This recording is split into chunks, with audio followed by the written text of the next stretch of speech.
If you've been going around the good old internet looking for the right podcast to fulfill your New York Yankees needs, well, I'll be the first to deliver the good news to you. You have found it. Here on Yapping Yankees with me, your host, Mike Scudiero, you and I will be discussing the latest news, takes, and talk throughout the entire Yankee universe. Oh, and there may be some ranting on my behalf. Yeah. Anyway, what do you say we get to it? Let's get to yapping!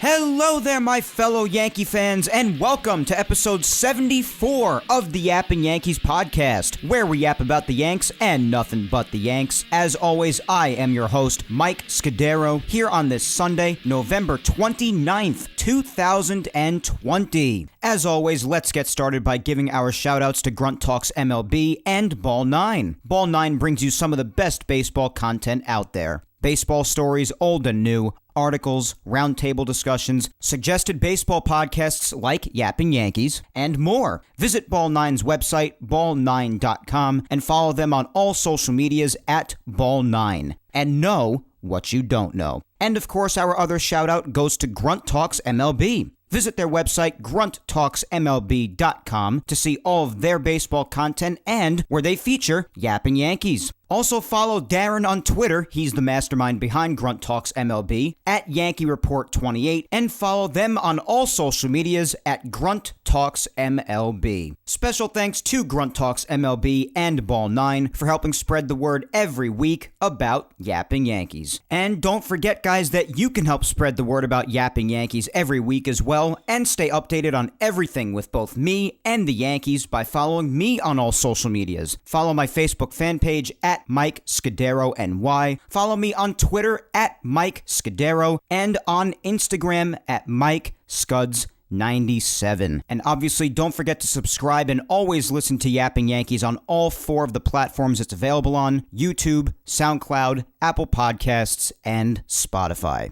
Well, despite the circumstances this year, I do hope you all managed to still have an enjoyable and safe Thanksgiving with family and or friends. It was, for the most part, a really lazy weekend for me, guys, so I'm sorry if I sound pretty tired today, but I'm just always working my rear end off all throughout the week, every week, and I finally got to do some solid relaxing this weekend, so if I sound tired, that's why. I'm just really in a relaxed sort of mode. But again, I do hope you all managed to have a happy and safe Thanksgiving, and now that Thanksgiving has officially passed, another Sunday has arrived, which means, of course, episode 74 here today. And again, this past week, in typical fashion for some weeks of the offseason, not too much happened. But as always, I've still got some solid discussion ahead for today's episode. We're going to go a bit more in depth on our starting pitching discussion that we've spoken about the last couple of weeks, specifically last week in the social media segment when I asked you in an open response question, which part of the team do you feel should be addressed the most going forward, other than, of course, re-signing DJ LeMahieu. And I, along with many others, said the starting rotation was the most important. And as sort of a continuation of that discussion, which I feel we already spoke a great deal about last week, we'll be talking about one man in particularly, and whether the Yankees should re-sign him or not. So we'll get to that in just a minute. And other than that, in Yankees news, we'll be talking about an announcement by the league on a game that had much anticipation surrounding it that was supposed to take place in the 2020 season, but was canceled when the virus decided it was going to stop all life as we know it. But the league announced that it has now been rescheduled for the 2021 season, at least for now. Granted, 2021 is normal or as close to it as possible. And it's a game involving the Yanks, and I'll tell you about the rescheduling of this game in Yankees news later on, along with quickly hitting on Michael Kay blasting Aaron Boone, who, in my opinion, and Michael Kay's opinion, really was just spewing nonsense about people's criticism towards Gary Sanchez. And deserved criticism, as we know, because Gary, regardless of whether you've defended him like I have or not, well, to put it bluntly, sucked in 2020. And we've spoken about Gary ad nauseum too in past weeks, so we won't go nuts on it. But Aaron Boone did have choice words towards people who criticized Gary Sanchez, and what Michael Kay had to say about it was a bit of a talking point from this past week, and I wanted to hit on it myself a bit and give my take on Michael Kay's reaction to Boone's statement, so that'll be a little discussion later in news as well. But for now, let's do this week's social media segment. And by the way, we are back to a poll for this week. So starting on Twitter, as always, this week's poll question about that one pitcher specifically is, do you want the Yankees to re-sign Masahiro Tanaka? Now again, the last few weeks we have spoken a lot about the Yankees team as a whole, particularly the starting rotation the last 2 weeks, especially last week. So if you missed last week's episode, I recommend you go back and listen to it because I've mentioned a lot of things about the starting rotation in last week's discussion, including when I brought up a graphic that was shown on the Yes Network during Yankees Hot Stove, if I'm not mistaken. And that graphic was the 2021 Yankees projected starting rotation. And the projected starting rotation showed Gerrit Cole, Luis Severino, Jordan Montgomery, Deivi Garcia, and Clarke Schmidt. And I went in depth on what I thought about that projected rotation. And if you're sitting here listening to this and wondering, well, where are Masahiro Tanaka and James Paxton? Well, they're obviously not on that list because they're both free agents right now, and there's no guarantee that they'll be back with the team. And by the way, I do promise you that this whole spiel will eventually lead to my take on this question. I always like to give my own take on this question before I get to the voting results and then your replies. But anyway, that's why Tanaka and or Paxton are not shown on that projected rotation, in case you were wondering. But when I spoke about this projected rotation, I also mentioned how when you really look at this, outside of Gerrit Cole, who else can you really confidently trust after him? And I spoke about all of this last week, so be sure to go listen back to the episode if you missed it. But you have Severino, who's not coming back until basically the second half, as we've established, and the Yankees themselves have said when they predicted his timetable. We, of course, know that he's recovering from his Tommy John surgery. So he's not even really considered a factor for the first half, so you honestly can't even really put him there. And as we've also said, how's he going to be after the Tommy John surgery? There's no guarantee that he'll return to the elite status that he was before. I mean, I hope he does, and with how young he is and how much talent he has, I'm confident that he will, but there's of course no guarantee that after a surgery like Tommy John, the biggest surgery for a pitcher to get, and after being off a major league mound for so long not facing live hitting, there is no guarantee that he will be what he once was. So with that, and the fact that he's not really a factor in the first half, just how much can you really rely on Luis Severino? I'm confident in the kid, as I said, but you also have to be realistic.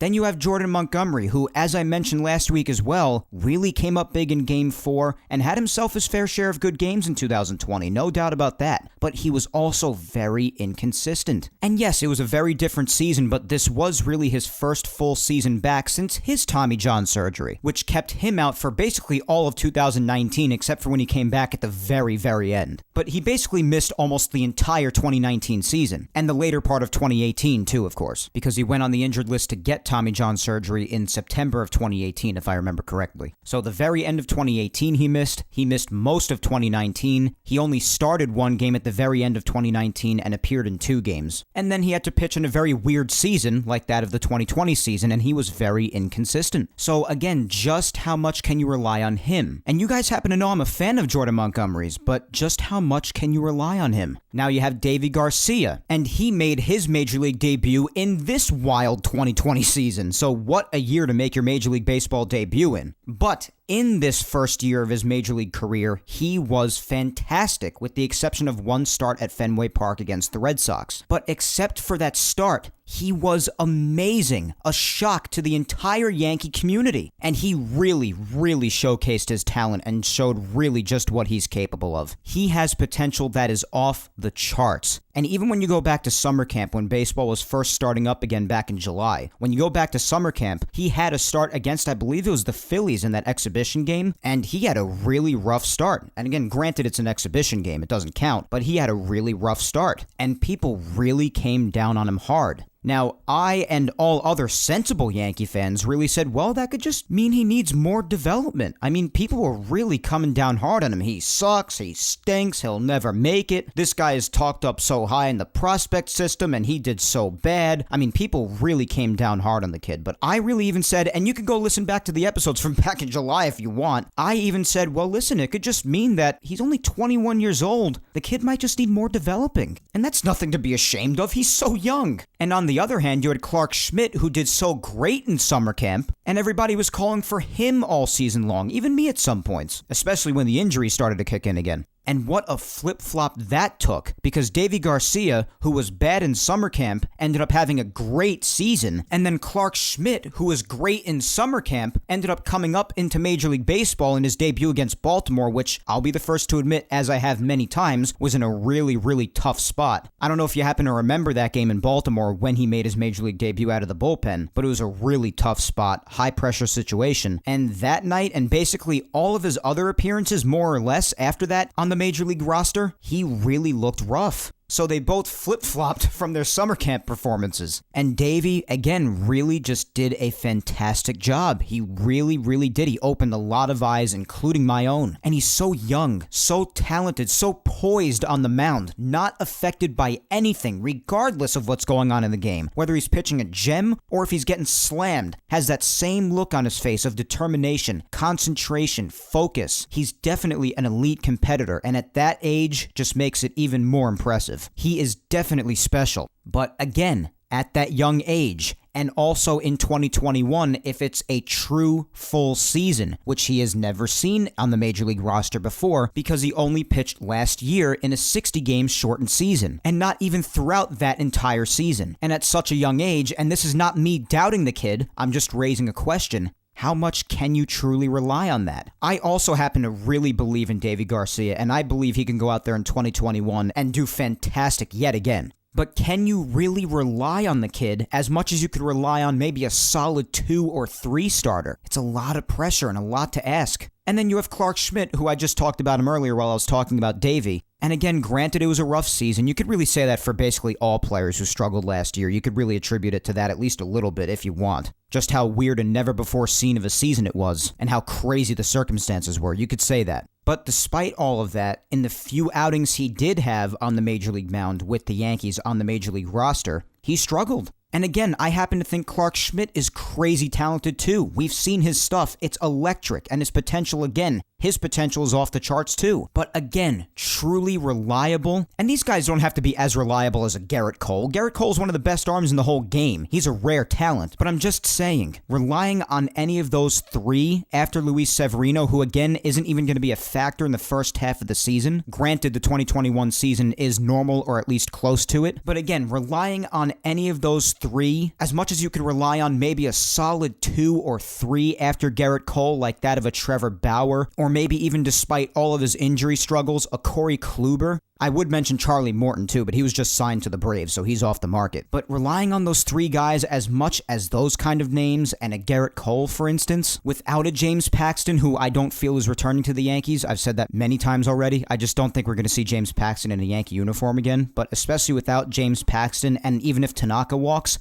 are you comfortable with relying on those 3 names over another solid number 2 starter that you could acquire on the market in the likes of maybe a Trevor Bauer or a Corey Kluber to follow up Gerrit Cole while Luis Severino is recovering, again assuming that he is like his old self when he returns? The answer is no. You're not as comfortable relying on those 3 as much as you would if you were to acquire somebody externally like Trevor Bauer or Corey Kluber and one of them were to follow up Gerrit Cole in the rotation. That would definitely be better. But, of course, you also have to factor in how much Hal Steinbrenner and the front office's financial belly aching impacts that possibility from even taking place, which is a whole other discussion that we've definitely also spoken plenty about, and it'll probably be mentioned even more so in the poll replies, I imagine. But in any event, back to the main subject at hand. That projected rotation that they put on the Yes Network and that I just went through with you again today, just as I did last week, for all of the reasons that I just named, it's really, really tough to rely on that projected rotation and feel comfortable with that heading into next season. That's why most people, including myself, recognize that the most important area to address on the team, other than, of course, re-signing DJ, is the starting rotation. And that's also sort of why I wanted to piggyback on that discussion from last week for this week's discussion and talk about how you guys feel about bringing somebody like Masahiro Tanaka back to potentially help you feel more secure and confident in the Yankees rotation, or perhaps not. That's why I asked this question, whether or not you want the Yankees to re-sign him. And honestly, me personally, we all know that Tanaka has his flaws. He has definitely had his rough starts. He's had his home run problems in the past. So he has his flaws, but hey, he's a human being. I feel like everybody has at least one flaw, but there are also so many positives about Masahiro Tanaka, especially in an era where the Yankees cannot stay healthy. And because of that, first and foremost, he is always there for the rotation, both in times of injury and not in times of injury. And of course, the last few years, most of the times throughout the Yankees seasons, have been times of injury. Injuries have killed this team, and all throughout, even with that partially torn UCL that he's had for years now and has never gotten surgically repaired, he has been out there being the workhorse that he is for this rotation whenever the Yankees need him. Oftentimes giving them starts to remember. He is reliable. And in this day and age, especially for the Yankees, but also throughout baseball overall, starters like that are highly valued. And I don't forget things like that. Secondly, he has that gamer mentality, that winning mentality. He hates to lose. He hates when he does bad. He is always hard on himself. And you really get that feeling that he truly cares about both how he does and how the team does, especially in times of hardship. It's written all over his face. And we've spoken so much about mentality in this organization. And I feel that the Yankees definitely need somebody with Tanaka's mentality. They want to win, and anything less makes them miserable. There's also the fact, and I know that this could be disputed somewhat because of this past postseason in 2020, this was really the first time he struggled in the playoffs. Granted, when he struggled in one of those games, he was pitching in a typhoon, but prior to this year, Tanaka was always an elite playoff pitcher, which is vital to Yankees' success in the postseason. And I really hope that the struggles in this past postseason were just a one-time thing and he gets right back to it next year. That is, of course, if he comes back to the team. But his prior postseason success is definitely a big deal. And also, quite frankly, I just really feel like he personifies what a Yankee is. I really do. He's just a Yankee. And he's just one of those guys that I really have a difficult time picturing in any other uniform. You know those guys throughout baseball or any other sport really? This qualifies for all sports, I guess. But you know those guys you look at and you're just like, man, it would be really tough to imagine that guy wearing any other uniform than the one he's in. And for me, Tanaka's just one of those guys. So because of those reasons, I would want the Yankees to bring him back. Because even if you take all the other reasons after my first reason away, just because of the concerns I raised to you before as far as being able to rely on those other names next year, Tanaka is just reliable. That was my first reason. You know what he's capable of. We've seen it time and time again, even throughout times of inconsistency. And even throughout so many games in which he's labored, where he's had to really work hard to get the outs. He just grinds. He really, really does. And again, particularly in times of injury and when the team desperately needs somebody to step up, he's there. He's reliable. And if nothing else, if you take away all those other reasons that I mentioned, I can tell you this much. That is enough reason both for me and many other fans, especially these days.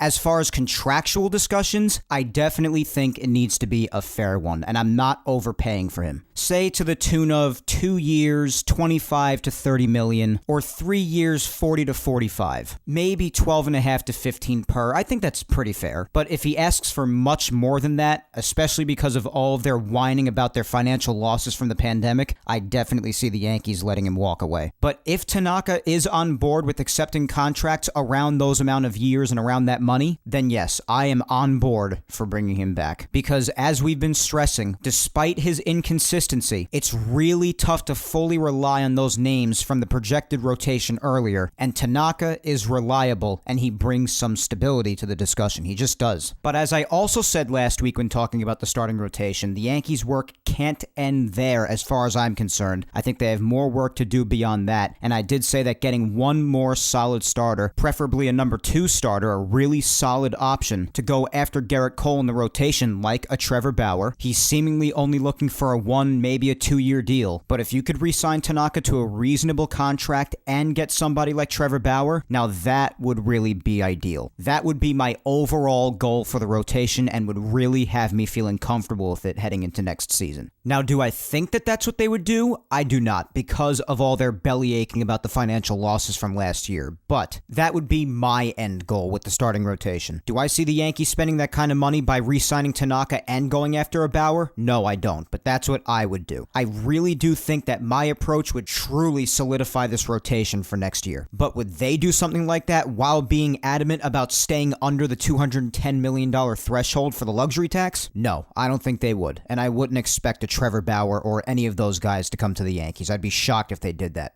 Pleasantly surprised, of course, but I don't see it happening. And that's sad because while we know that the Yankees definitely must have taken their financial losses from the pandemic last season, as did all organizations, you have to imagine that they're still doing great overall financially. Because, come on, is anybody really sympathizing with the Yankees or thinking that they just all of a sudden got poor from the financial losses from the pandemic? This is the New York Yankees we're talking about. And I may not know the specific numbers because I don't work in the organization, but trust me, they are fine. They're the New York Yankees. They could definitely afford to take the path that I mapped out, but I don't think they will. And that's why, while I'm expressing what I would like for them to do, I'm also being realistic and telling you whether or not I do think they would take that path. And I think a lot of people would be on board for them taking the path that I proposed, but I just don't think they're going to do it. But again, as I always tend to do, I digress. So for all of the positives that I named, and if it's a reasonable contract, that's key too. If it's a reasonable contract, then yes, I bring Tanaka back to the Yankees. And it would seem that a lot of people happen to agree with me. We had hundreds and hundreds and hundreds of votes pile in on Twitter. And again, if you want to see the poll for yourself, both with the voting and the replies, you can go to my Twitter at Mike Scudiero and see the poll for yourself on my timeline. And obviously be sure to drop a follow too. But if you want to see for yourself, that's where you can see it. Again, the question was, do you want the Yankees to re-sign Masahiro Tanaka? And of course, to give me your thoughts in the comments for a chance at a shout out on today's show. And the two choices, of course, were yes, you want the Yankees to re-sign him, or no, it's time to move on. And as I said, with most people agreeing with me, it is definitely safe to say that they did, because of the hundreds and hundreds and hundreds of votes that came in, 72% of you said yes, you want the Yankees to re-sign Masahiro Tanaka. And then the remaining 28% of you said no, it's time to move on. So a solid amount of you, of all of those votes, want to see Tanaka return. And you got my thoughts already, so let's hear yours. Down to the replies we go.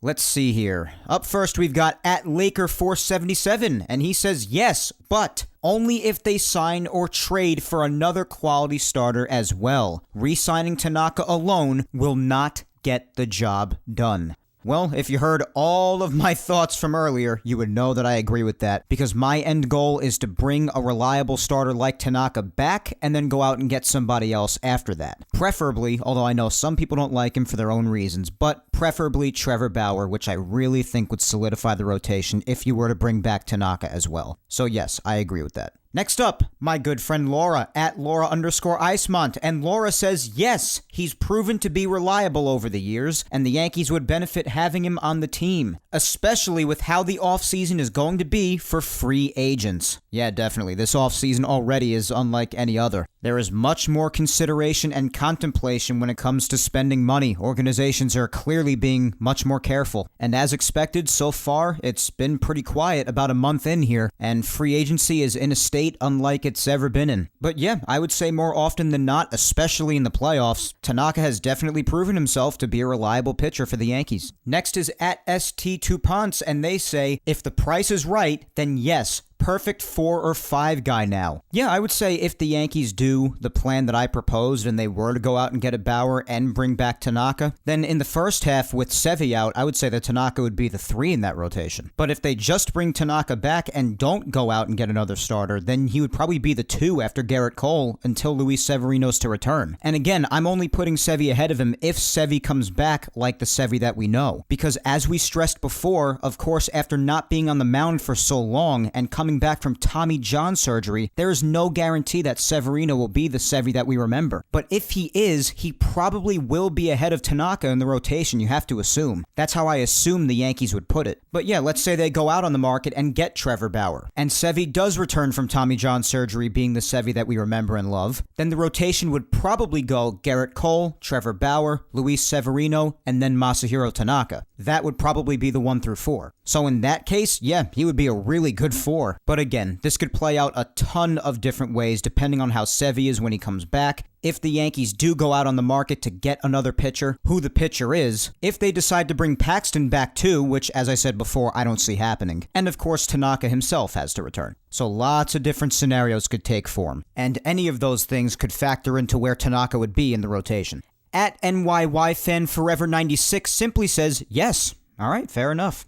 At Daryl1960 says, if the Yanks don't re-sign Paxton, who does Boone have as an experienced pitcher in a possible playoff run? Of course Cole, but who else? Severino? Is it for sure he's coming back? Montgomery? Nah, I'm comfortable with Tanaka in the rotation over Garcia or any other newbie. Well, yeah, I more or less said the same thing in my long spiel if you heard before, but what you said is plenty fair. Severino should be coming back around the second half. That's barring any setback in his recovery, though, of course. We heard the Yankees give that timeline for Severino a few weeks ago, and we spoke about that here on the podcast. And yes, Montgomery, although I'm a fan of his, I definitely did admit that he did have his inconsistencies this year. And again, did he finish off nicely in Game 4 against the Rays? Absolutely he did. But throughout the season, he definitely had his inconsistencies. And you can't really feel 100% confident in him. And Garcia, again, yeah, he had a terrific 2020 season. You really can't say enough about it. But can you 100% rely on him repeating that, or maybe even being even better with such an important role in the rotation? Not completely. I'd feel more comfortable with an experienced veteran like Tanaka. So yes, I think your comment is more than fair. At Savage Empire Pod says, put his money towards Bauer. Yeah,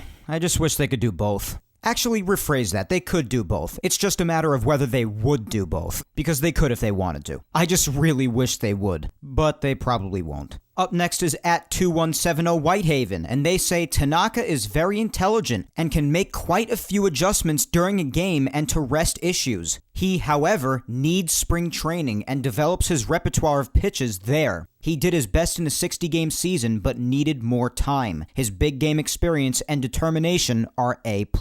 Well, yeah, and you could definitely say those things for any pitcher when it comes to the 60-game season. The circumstances were never before seen, and the season was wild. There were trials and tribulations that no pitcher could have ever imagined having to go through in their professional career. So yeah, hopefully that'll get better if next year is back to normal or as close to it as possible. But yes, his experience and his determination, absolutely. His mentality is elite, as I established earlier, and his experience in big games, definitely. Those are both very admirable and valuable qualities in a player. No doubt about that. Alright, up next is at Matt Riley01, and Matt says, his postseason ERA speaks for itself. Not many people are better than him in the playoffs. You're right, man. You are correct about that. Up next is at Denman8754, and Denman says, he's a good teammate. I believe in team chemistry. He's a very good number 3 starter, and he's only 32. Give him a 3-year deal with a 4th-year option. Nothing crazy. Yeah, I mentioned the possibility of giving him a 3-year deal or so. I definitely don't think the contract should be outrageous either. But yes, everything else you said is completely accurate. Good teammate. He could make a solid number 3 starter. He's only 32. Yeah, I definitely agree that he's a good teammate and he could be a very good number 3 starter. Depends on what happens with Luis Severino, of course, and if the Yankees go into the market and get another pitcher too, and who that pitcher would be. But I get what you're saying. And yeah, him being 32, that's still a good age. It's not old. And that's why I think that a 2 or a 3-year deal would be completely fair. All right, let's keep going. Up next is Matt Canty at YankeeFan1551. And Matt says, I believe he can still win games and be an excellent mid-rotation pitcher who is a known New York performer who handles pressure well. Also a plus in the clubhouse and as a teammate and leader. I agree on all counts, man. I've been saying that all throughout. I completely agree with everything you said. Solid mid-rotation pitcher, as the one just before you also said. Being able to handle the pressure in New York, yeah.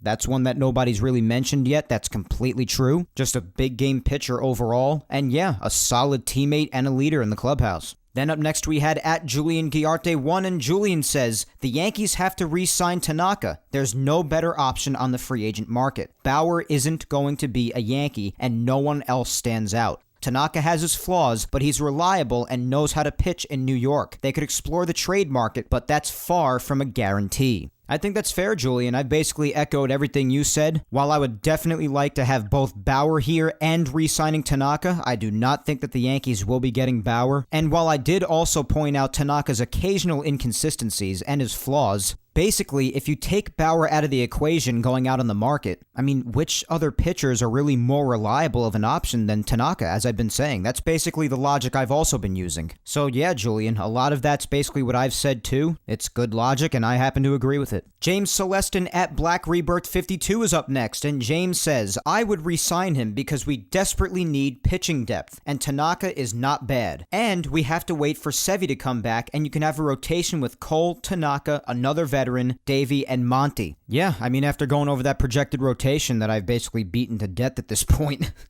I think it's pretty obvious that the Yankees could use some pitching depth. I agree with that. Next here on Twitter is at Original UYF1950, and they say, I'd go 2 years, $25 million, about $12.5 million per year. If that's not enough, move on. Well, yeah, as I said before, I'm pretty much in the ballpark of anywhere from like 12-ish to 15-ish million. And as far as length of the contract is concerned, maybe 2 to 3 years. So yeah, I think that's pretty fair. From the Yankees' perspective, I'd be willing to do that because, as I said before, I'm also not willing to give him any outrageous contract. At MD Nelly is next, and he says, yes, but no more than 3 years, $42 million. Yeah, that's also pretty much in the window of what I said I would sign him to. So yeah, again, I think that's fair. Could he ask for more? Yeah, he very well can, and I wouldn't be surprised if he does. Or possibly even already has, since he's probably already been negotiating with them, you have to imagine. But I think that's a pretty fair price. At Peace Now for Life says, yes, Tanaka has been a workhorse for the Yankees. He's a very solid pitcher who is reliable and dependable. Bring him back at the right price. Absolutely, and I've said the very same thing. Absolute workhorse, reliable, dependable, especially at the times, as I also said earlier, when the Yankees are getting massacred by the injury bug. And especially in those times, those are values in a player that mean a lot to me personally. So yes, I agree. At the right price, bring him back. At SportsD247-33772 says, no, but with what the rotation would be without him, we kinda need him, but no more than a 2-year deal, and even that is too much. Well, yeah, I would definitely expect him to ask for more than a 1-year deal. I would personally be shocked if he took that. So I would definitely expect at least a 2-year deal, which I think is completely fair on his part.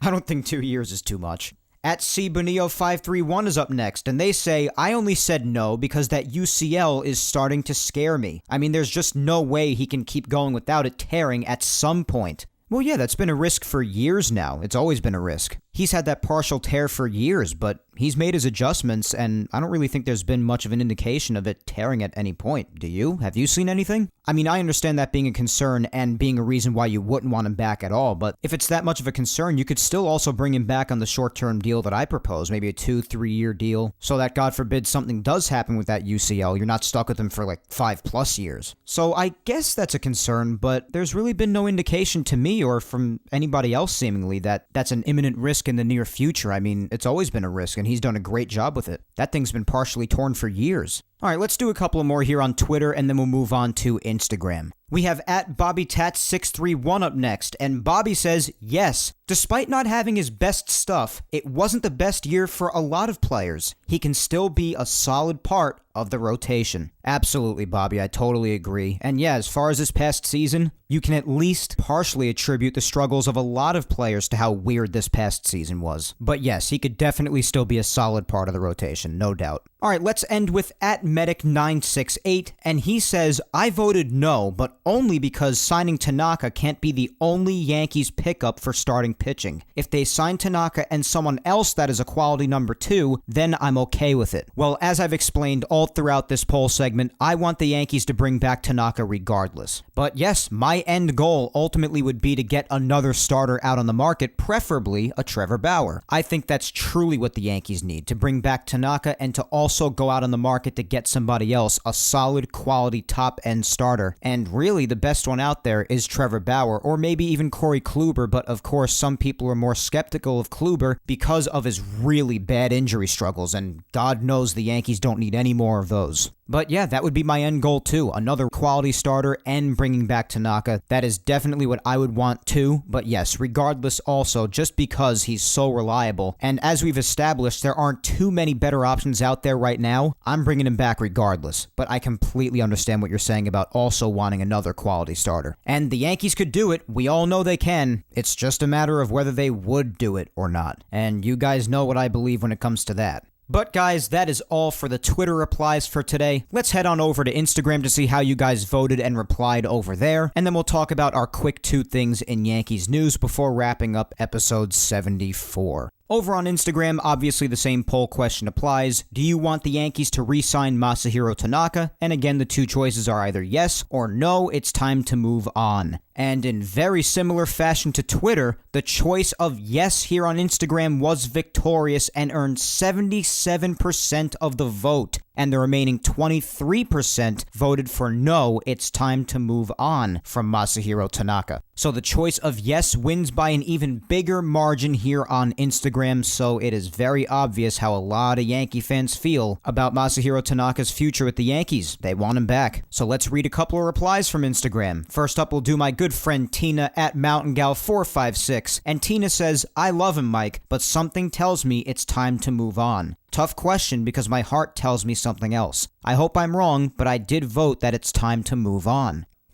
Knowing you, Tina, that's actually a pretty surprising answer. I would think that you would want him back. And I know you say that your heart says otherwise, but I'm pretty surprised that you voted that it's time to move on. Very interesting. We'll have to see what happens. Next is my girlfriend at Vic Salimo, and Vic says, I want the Yanks to re-sign Tanaka because we could desperately use more pitching depth, and Tanaka is a key starter. He's very reliable. Well, that's plenty fair. I happen to agree. Definitely need more depth, and as I and many others have said, Tanaka has certainly proven to be reliable more often than not. And last but not least, as always, is my mother, Julia Gina Scudiero, and my mom says, even though I'm less confident about what he'll do, I know that it's not his time to leave. I still feel that he could definitely accomplish more with this team. Remembering how excited we all were when he was signed, I wish he had impressed me just a little bit more. But he needs to stay with the team. Let's go Yankees. Well, yeah, we've established that Tanaka definitely has his flaws, and he's had his nights occasionally when he's given a disappointing outing. But if I had to say, I definitely think he's done more good than bad here. He's been a pretty solid Yankee, and he's definitely proven to be a reliable option. But I understand how you feel, and yeah, I definitely do think he has more to accomplish with the team. But I believe he'll be back. Whatever the Yankees do or don't do with the starting pitching market after they bring him back also remains to be seen. I really don't think they do much in that area because they're really being conservative with their money. We've spoken about all of that, but I do think for a reasonable price, Tanaka will and should be back with the Yankees. And it seems like most people share that opinion. But that is all for this week's poll segment, guys. Thank you all, as always, for interacting with this week's social media segment. Regardless of where you voted and or replied, whether it be on Twitter or Instagram, you know that I appreciate the heck out of it. Again, in case you may need a reminder for my Twitter and Instagram pages and how to find them, you can find me on Twitter at Mike Scudiero and on Instagram at Mike Scuds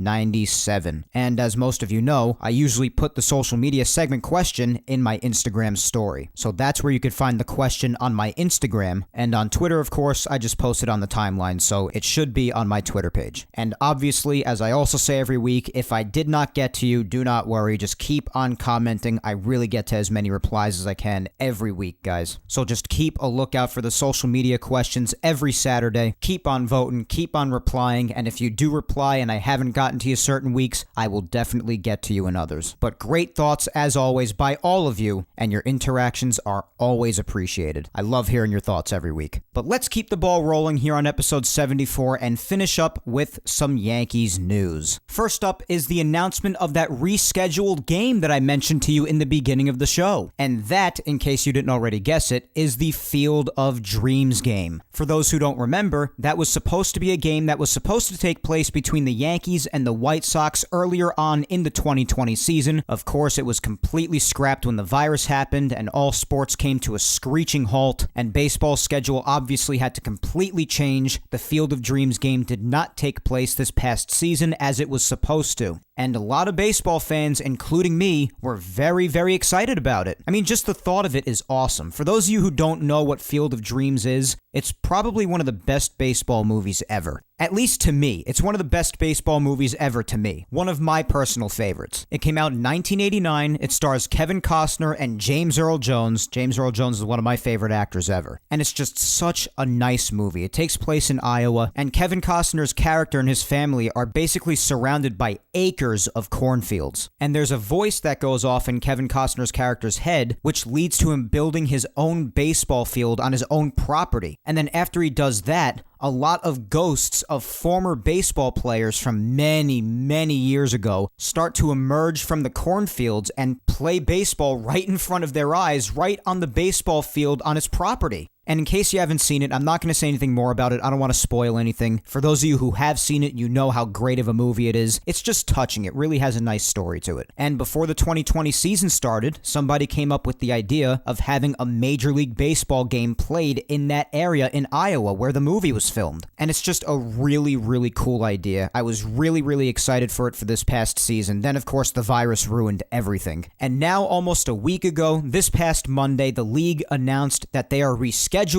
the Field of Dreams game, which I am, again, very excited for. It was to take place between the Yankees and the White Sox this past season, and it will still take place between those two teams, the Yankees and the White Sox, in that area where the Field of Dreams movie was filmed, but now it has been rescheduled for August 12th of 2021 next season, and I cannot wait. And it's even cooler because on August 12th, that actually happens to be my girlfriend Vic's birthday, so that'll be pretty cool. So come next year, Vic, and I know you're listening, happy birthday on that day. Your birthday gift is getting a Field of Dreams game. So enjoy that. But no, I'll be getting you something, of course, I promise. But that's a pretty cool side gift, no? Pretty cool gift for all of us. I know I'm amped for it. So again, something to really look forward to next year. The Field of Dreams game will be taking place on August 12th of 2021 in Iowa, where the Field of Dreams movie was filmed. And just like it was supposed to be in 2020, the teams playing there will be the Yankees and the White Sox. I can't wait. That's going to be really cool. And for those of you who haven't seen Field of Dreams yet, I definitely recommend you watch it. One of my personal favorite baseball movies for sure. And I'm really excited to see this game played next year. But also in Yankees news today, as I teased at the beginning of the show as well, we had Michael Kay's reaction to Aaron Boone defending Gary Sanchez and saying that the criticism of Gary Sanchez was over the top. Now, Aaron Boone said this, and before I get into this, I want to make it clear that both I and Michael Kay too, because he even said this before he got into this rant of his, we both understand, and everyone, almost everyone at least, understands that you will probably never see Aaron Boone speak negatively about his players, at least in public. We understand at this point that that's just not the kind of manager he is. Especially with Gary Sanchez, and this is just even more evidence of that. So again, Aaron Boone said that the criticism of Gary Sanchez this past season was over the top, and people didn't look at the good things that he did enough. And Michael Kay, on his show, The Michael Kay Show, basically blew his lid when he heard this, and he had every right to, and I completely agree with him. Because while we don't expect Aaron Boone to speak negatively about his players, I think it's pretty obvious that people like us expect to at least hear realism. And Michael Kay said by saying things like this, Aaron Boone is going to inevitably lose credibility. And he's right. Statements like this are why so many people do not take Aaron Boone seriously. We know that he is by far not the only one calling the shots with the Yankees. We have established this a million times already. But this doesn't help his case, saying stupid things like this. The criticism was over the top. What game were you watching? What catcher were you watching this past season?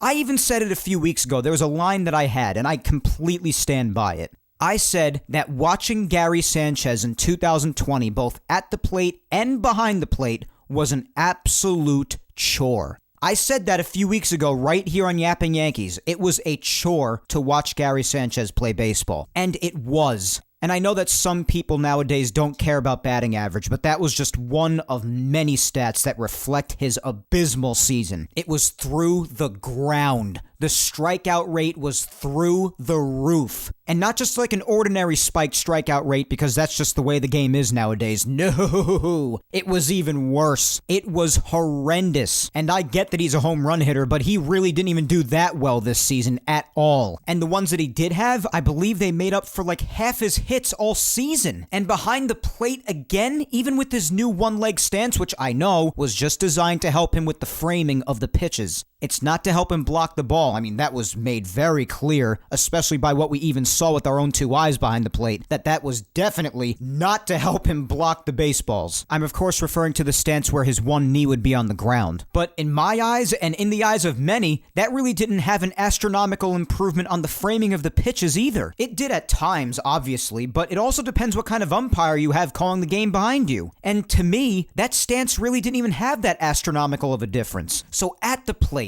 behind the plate, in all aspects, with the exception of a couple of good moments, which everybody's going to run into every now and again if you're a professional baseball player, I would hope. But with the exception of that, Gary Sanchez was a chore to watch this year. And like other people have said with certain other players, you could partially attribute it to the fact that it was a weird season, the circumstances were never seen before, and they were absolutely wild. Some players may never have been able to adjust to them, and it may have just been too much, but the fact remains the same. Aaron Boone said that this past season, the criticisms were over the top, and people wouldn't pay attention to the good things that he did. Well, maybe because there was barely anything good. There were a couple of good things here and there, but it was so rare. It was so rare. The bad was so overwhelmingly prevalent. How could you expect people to talk about the good more? At that point, you're just not being real. And Michael Kay rightfully erupted at that statement, saying that Aaron Boone is losing credibility by saying things like that, and he's right. A lot of people already don't take Boone seriously. Even I don't sometimes. It's perfectly reasonable to feel that way in certain situations. But statements like this certainly don't help the cause. They definitely don't. And it just really is boneheaded.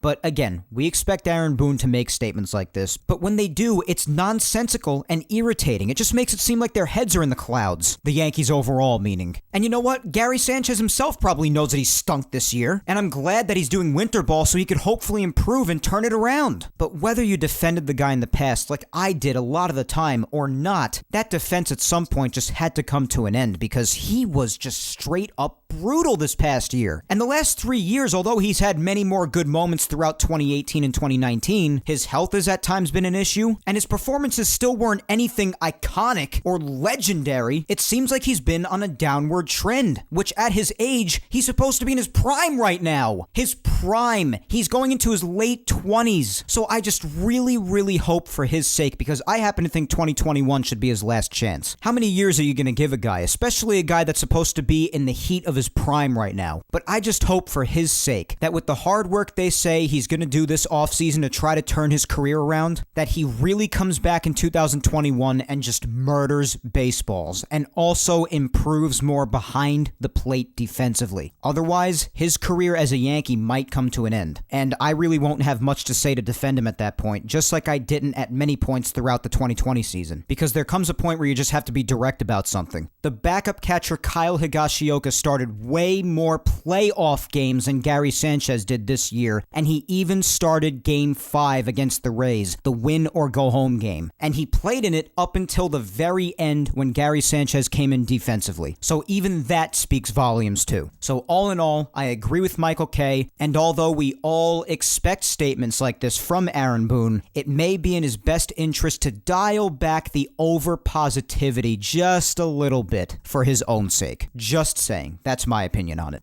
But other than that, guys, as I said earlier in the show, not really much else happened this week. As far as DJ LeMahieu, I'll mention that for just a minute here. I told you where each side mainly stands, and that's really the same as of this week. DJ and his side seem to want 5 years. The Yankees are trying to stick with 3. Again, maybe they can meet in the middle for 4. Or if DJ's side is really, really determined to stick with 5 years, as I said last week, and I still stick with this opinion, I am not deviating from it. I think DJ has earned that 5th year if he is determined to get get that. And the Yankees need to man up and just give it to the man because the Yankees need him. And that's just a fact. The Yankees need DJ LeMahieu in that lineup. And you know what? Especially with the infield defense being as poor as it was this past season too, they also need his glove. So I'm sure the two sides are still negotiating right now. Obviously, everybody is keeping a watchful eye as to what happens with those negotiations. I think it's plenty safe to say that all of us would love for DJ to return. We have spoken about DJ so much these last few weeks that I really just wanted to get away from that discussion just a little bit, but at least mention it just to update you on what's been going on. So that's where the two sides still stand as of now, and we'll see what goes on with this and everything else until I talk to you next week. But as for now, that is all for episode 74 of Yapping Yankees today, guys. Let's give one last shout out to Grunt Talks MLB and Ball 9. Ball 9 brings you some of the best baseball content out there. Baseball stories, old and new, articles, roundtable discussions, suggested baseball podcasts like Yapping Yankees, and more. Visit Ball 9's website, ball9.com, and follow them on all social medias at Ball9 and know what you don't know.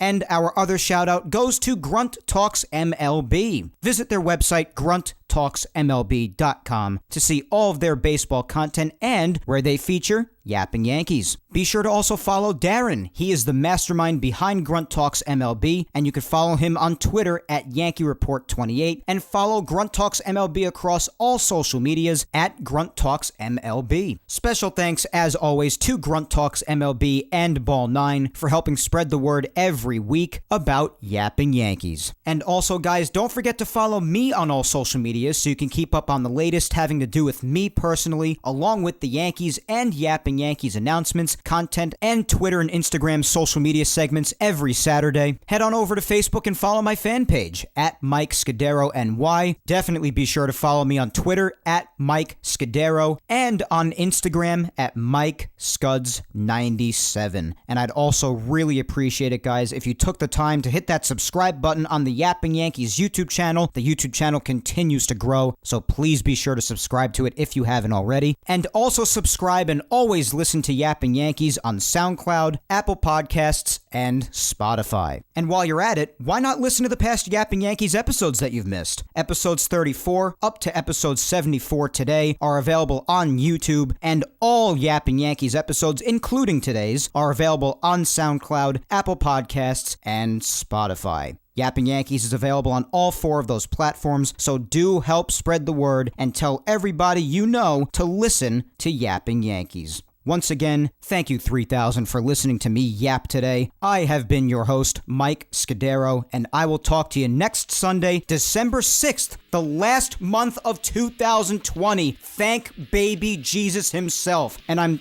totally not saying that because Christmas is coming up. But I'll talk to you next Sunday when I come at you with episode 75 of Yapping Yankees on the 6th. Until then, guys, hang in there, be patient, please stay safe, look out for your loved ones, and as I've been saying for weeks now, Yankees, re-sign DJ. Have a good week, guys, and take care.